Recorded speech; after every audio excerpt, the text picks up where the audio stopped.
Okay na kayo ni mga kayamis. Dalawahin ko na yung akin. Lagyan natin yan ng gulay-gulay at sabaw-sabaw. Sarap.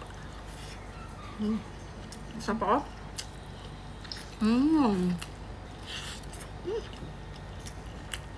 Lambot-lambot ng chicken. Perfect. So, meron ako ditong manok. Nugasan ko na to. Bawang, paminta. Optional to dahil wala naman akong garlic at onion powder. Kaya itong ajisyo ang ilalagay ko. Toyo. Suka. Yan. So, hahalo-haloin lang natin.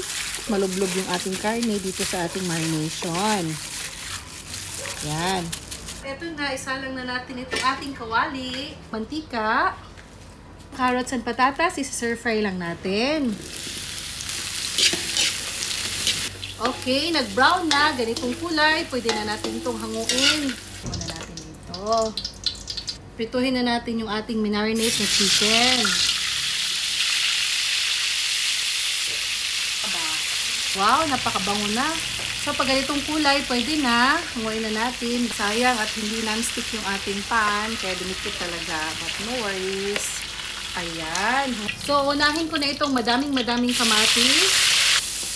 758 pirasong kamatis, sibuyas, at bawang. Yan, isasahin lang natin. Yan, so medyo na-extract na yung ating kamatis. Isunod ko na itong bell pepper na pula. Or siling atsal. Wow, napakabango. Maglagay din ako ng tomato paste, siguro mga 2 kutsara. Yan, oh. Wow, napakabango. At sa puntong ito, ilagay na natin itong ating mga manok.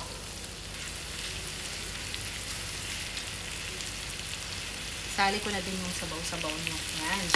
Ilagay na natin yung pinag-marinatan niya. Yan. Halo-haloin natin para ma-make sure na mag-well incorporate na yung ating mga aromatics dito sa ating chicken.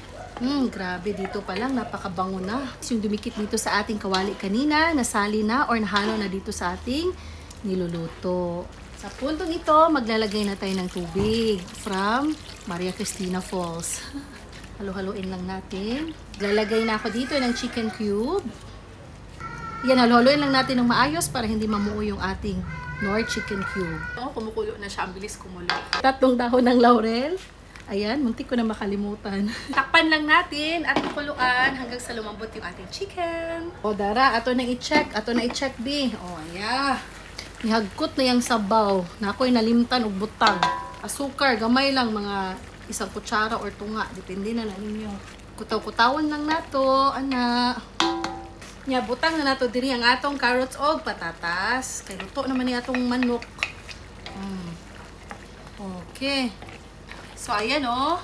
So, tanawa, lapot-lapot na gamay, pero simmer lang nato kajot para mas reduce pa yung sabaw niya. Okay, check na nato after pila ka mga minutos. Wow! So, lumapot na yung sabaw niya at nag-reduce na din. Okay na to mga kayamis. Oh, nag-oil na siya. Oh, naglabas na din yung mga oil niya. Pakita ko lang sa inyo mga kayamis. Oh, wow! Lamian ni oy. Oh. Okay na kayo ni mga kayamis. Ato na ning haunon bago pa masunog. Grabe. Wow. Kaon na ta mga kayamis. Haunon sa nato. Ito na mga kayamis. Ayun, lumiit siya oh. Grabe, nag-triple yung liit.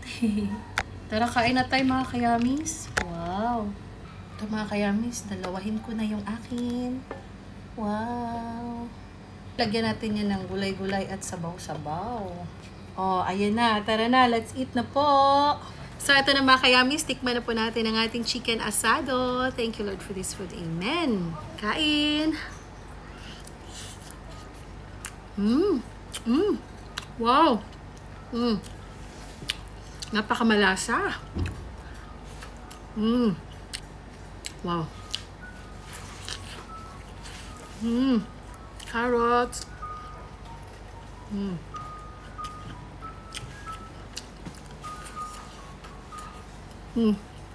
Yung pagkain natin lutong kahoy, tapos nakakamay pa tayo. Ang sarap. Mm.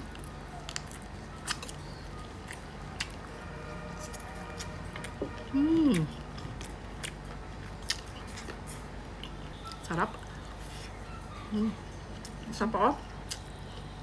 Mm. Mm. Lambot-lambot ng chicken. Mm. Perfect. Sakto, meron tayong buko juice. Sarap.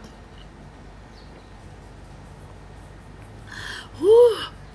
Namit. Sarap. So, ayan mga kayami, sana'y matry itong aking chicken asado and sana'y magustuhan nyo din. Ito naman po si Yuri na laging naiiwan na kasabihang, laging kumain ng tama lang para yummy like Yuri. Shh! Atin lang ito. Kain pa ako. Sarap. Kain ta? Sarap.